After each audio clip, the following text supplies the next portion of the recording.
Election एक simple word, लेकिन इसका मतलब है power. Power to choose, power to question, power to change. हर डेमोक्रेसी का दिल है एक सिंपल एक्शन, जिसे हम वोटिंग कहते हैं।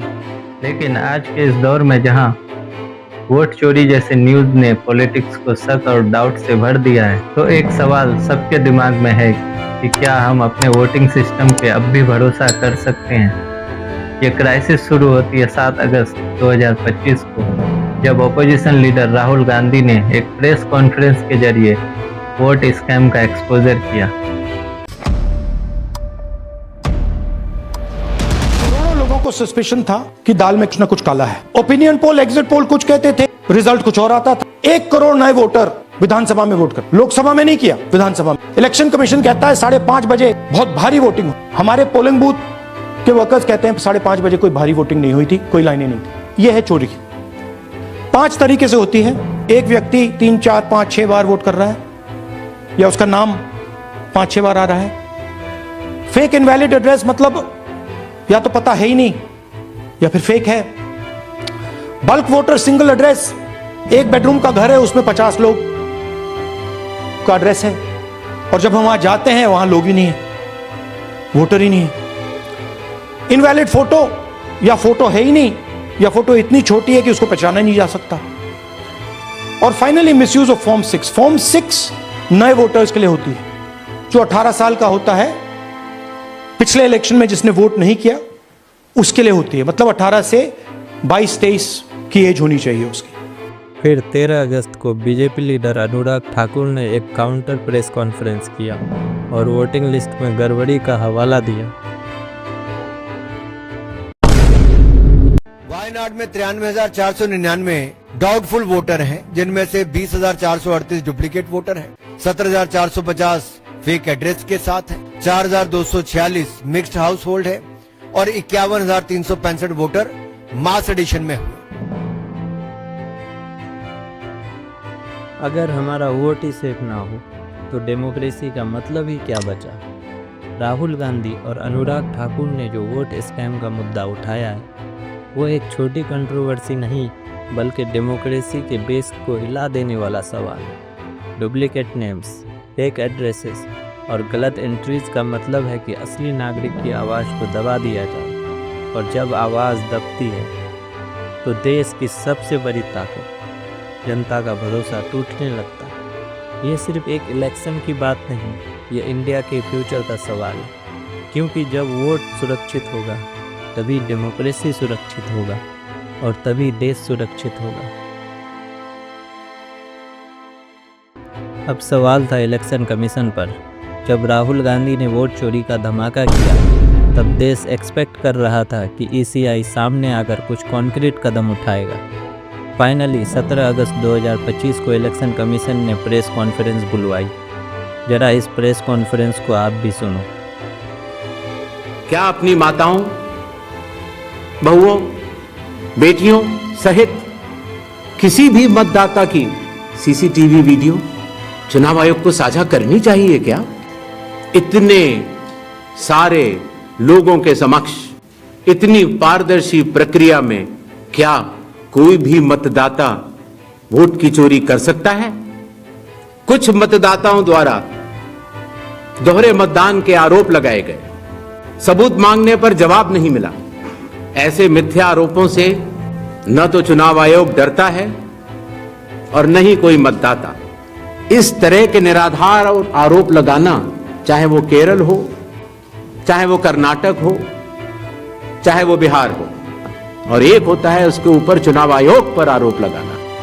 और इलेक्टोरल रजिस्ट्रेशन ऑफिसर को आपको एक ओथ देनी होगी, और वो ओथ जिस व्यक्ति के खिलाफ आपने शिकायत की है उसके सामने एडमिनिस्टर करानी होगी। मैं ये मानूं कि पीयूष जी के नाम के, अगर आपको अंदाज़ा न हो तो अगर पीयूष जी के नाम को अगर आप 100 करोड़ में सर्च करेंगे तो आपको हजारों लोग मिलेंगे। अब कौन से पीयूष जी का नाम काटा जाए, कौन से निर्वाचक हैं, और समय परिधि के बाद अगर गलतियां बतलाते हैं तो उसको सिर्फ एक राजनीतिक स्टेटमेंट माना जाता है। निराधार आरोप आप मतदाता सूची और मतदान को मिला के और जनता के सामने अगर ये कहें कि चोरी हो रही है तो ये गलत बात है। कोई भी व्यक्ति ऐसा कहता है तो सबूत तो चाहिए। सबूत मांगा था, मिला नहीं, संभव नहीं।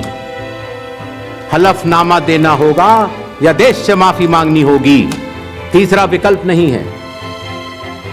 आपके माध्यम से मैं ये भी कहना चाहता हूं, अगर 7 दिन में हलफनामा नहीं मिला तो इसका अर्थ ये सारे आरोप निराधार हैं और हमारे मतदाताओं को ये कहना कि वो फर्जी हैं, इसके ऊपर जो भी इस बात को बोल रहा है उसको माफी मांगनी चाहिए। हमें लगा था कि इलेक्शन कमीशन कोई सॉलिड प्लान अपने प्रेस कॉन्फ्रेंस में रखेगी इन एलिगेशंस को रिफ्यूट करने के लिए, जैसे वोटर लिस्ट का फुल प्रूफ ऑडिट या टेक्नोलॉजी बेस्ड कोई सॉल्यूशन या एक फ्यूचरिस्टिक रोड मैप जिससे लोगों का भरोसा फिर से इलेक्शन सिस्टम पे आ सके। लेकिन जो प्रेस कॉन्फ्रेंस हुआ वो एकदम बेकार और बकवास लगा। अपने ही प्रोवाइड किए हुए डेटा पर सवाल उठाने लगे, राहुल गांधी से हल्फनामा की डिमांड करने लगे, ना कोई सॉलिड प्लान, ना कोई क्लियर रोड मैप। इस प्रेस कॉन्फ्रेंस को सुनने के बाद ऐसा लगा कि ये कॉन्स्टिट्यूशनल बॉडी नहीं, ज्ञानेश कुमार किसी स्पेसिफिक पार्टी के स्पोकपर्सन बोल रहे हैं। जब डेमोक्रेसी खतरे में हो तो इंस्टीट्यूशंस को लीडरशिप दिखानी चाहिए, लेकिन यहाँ पे इलेक्शन कमीशन खुद एक डिफेंसिव पोस्चर में नज़र आ रहा, और ये इंडियंस के लिए सबसे बड़ा डिसअपॉइंटमेंट था। जब देश में वोट स्कैम जैसे एलिगेशंस उठ रहे हैं और गार्जियन ही चुपचाप तमाशा कर रहा हो, तो सवाल ये है कि जनता किस पर भरोसा करे। इलेक्शन कमीशन का साइलेंस, बेकार बयानबाजी, ये सब एक सोची समझी साजिश लगती है। तो अब सवाल ये है, इस वोट स्कैम का सॉल्यूशन क्या है? क्या हम ऐसे ही हर इलेक्शन के बाद वोट चोरी के आरोप सुनते रहेंगे, या हमारे देश को किसी फुल प्रूफ और कॉन्क्रीट सॉल्यूशन की ओर बढ़ना चाहिए? दुनिया भर के कई कंट्रीज़ ने इस तरह के स्कैम को रोकने के लिए digital voter ID system launch किया है, जिसकी वजह से स्कैम रेट बहुत ही लो हुआ है। आज इंडिया इस स्टेज पे खड़ा है कि हमें भी एक डिजिटल वोटर आईडी सिस्टम की सख्त ज़रूरत है। इंडिया आज डिजिटल पेमेंट में दुनिया को लीड कर रहा है, बैंकिंग एंड गवर्नेंस को स्मार्टफोन पर ले आया है। तो फिर हमारा वोट जो सबसे बड़ी ताकत है, अभी तक पुराने सिस्टम में क्यों फंसा है? जिस तरह हमारा आधार कार्ड, पैन कार्ड और बैंक अकाउंट सिक्योर है, उसी तरह हमारा वोट भी सिक्योर होना चाहिए। अगर हम इस डिजिटल एज में डिजिटल वोटर आईडी की तरफ बढ़ते हैं, जो QR कोड या बायोमेट्रिक सिस्टम पे बेस्ड होगा, तो ना डुप्लीकेशन और ना ही फेक एड्रेसेस का फ्रॉड हो पाएगा। यही होगा असली डिजिटल इंडिया, डिजिटल डेमोक्रेसी, जहां हर नागरिक का वोट सिक्योर होगा और आवाज़ दबाना नामुमकिन। डिजिटल वोटर आईडी एक्चुअली है क्या? डिजिटल वोटर आईडी को समझने के लिए एक छोटी सी एनालॉजी को सोचते हैं। जैसे पहले हम सिनेमा हॉल में टिकट लेके जाते थे, एक पेपर टिकट जो इजीली डुप्लीकेट भी हो सकता था। फिर आया QR कोड्स और ई-टिकट्स जो सिक्योर और कन्वीनियंट बन गया। वैसे ही वोटर आईडी का सफ़र भी पेपर से डिजिटल तक का होगा। यहाँ फिजिकल कार्ड की जगह डिजिटल आइडेंटिटी होगी, जो dedicated app, fingerprint, face scan या फिर ब्लॉकचेन सिस्टम के थ्रू वेरीफाई होगा। मतलब एक यूनिक आइडेंटिटी से वोटिंग करना कन्वीनियंट होगा और स्कैम के चांसेस बहुत ही कम हो जाएगा। डिजिटल वोटर आईडी एक बेटर ऑप्शन है इलेक्शन को सेफ एंड सिक्योर बनाने के लिए। चलिए वीडियो में आगे देखते हैं कि किन किन देशों ने डिजिटल वोटर आईडी को एडॉप्ट किया। सबसे पहले अमेरिका ने इलेक्ट्रॉनिक वोटिंग का कॉन्सेप्ट इंट्रोड्यूस किया और 1973 में US हाउस ने पहला इलेक्ट्रॉनिक वोट डाला और फिर माइलस्टोन शुरू हुआ। अर्ली 20s में ब्राज़ील ने बायोमेट्रिक ई-वोटिंग सिस्टम को एडॉप्ट किया, जिससे उनके कंट्री में वोटिंग फ्रॉड रेट बहुत ही लो हो गया। फिर 2005 में एस्टोनिया ने दुनिया को हिला दिया जब उन्होंने आई वोटिंग शुरू की। 2023 में 51% वोटिंग ऑनलाइन कास्ट हुई। एस्टोनिया ने वर्ल्ड के लिए एक एग्जाम्पल सेट किया। 2016 में युगांडा ने biometric voter registration roll out किया, जिससे उनकी वोटर लिस्ट ज़्यादा एक्यूरेट बन पाई। ऑस्ट्रेलिया अपने हाइब्रिड वोटिंग मॉडल को फॉलो करता है, जिसमें डिजिटल और मैनुअल दोनों ऑप्शन हैं। फिलीपींस, मैक्सिको, घाना जैसी कंट्रीज़ ने भी बायोमेट्रिक और डिजिटल वोटर आईडी इंट्रोड्यूस किया है, जिससे उनके इलेक्शन ज़्यादा ट्रांसपेरेंट हो रहे हैं। और सबसे इंटरेस्टिंग बात, इंडिया ने भी एक कदम डिजिटल की ओर बढ़ते हुए 2021 में ई-इपिक पायलट लॉन्च किया था, जिससे वोटर्स अपना आईडी डिजिटली डाउनलोड कर सकता है। लेकिन ई वोटिंग का रोड मैप दूर दूर तक नज़र नहीं आ रहा है। डिजिटल वोटर आईडी कोई हवा में उड़ता हुआ आइडिया नहीं है, ये एक टेस्टेड मॉडल है जो दुनिया के डेमोक्रेसीज़ में काम कर रहा है। अब इंडिया को डिसाइड करना है कि अपने वोट सिस्टम को डिजिटल सेफ्टी कब तक देगा। अब तस्वीर बिल्कुल क्लियर है कि राहुल गांधी ने जो वोट चोरी का मुद्दा उठाया है, उन्होंने एक कड़वी सच सबके सामने रख दिया है कि हमारी डेमोक्रेसी खतरे में है।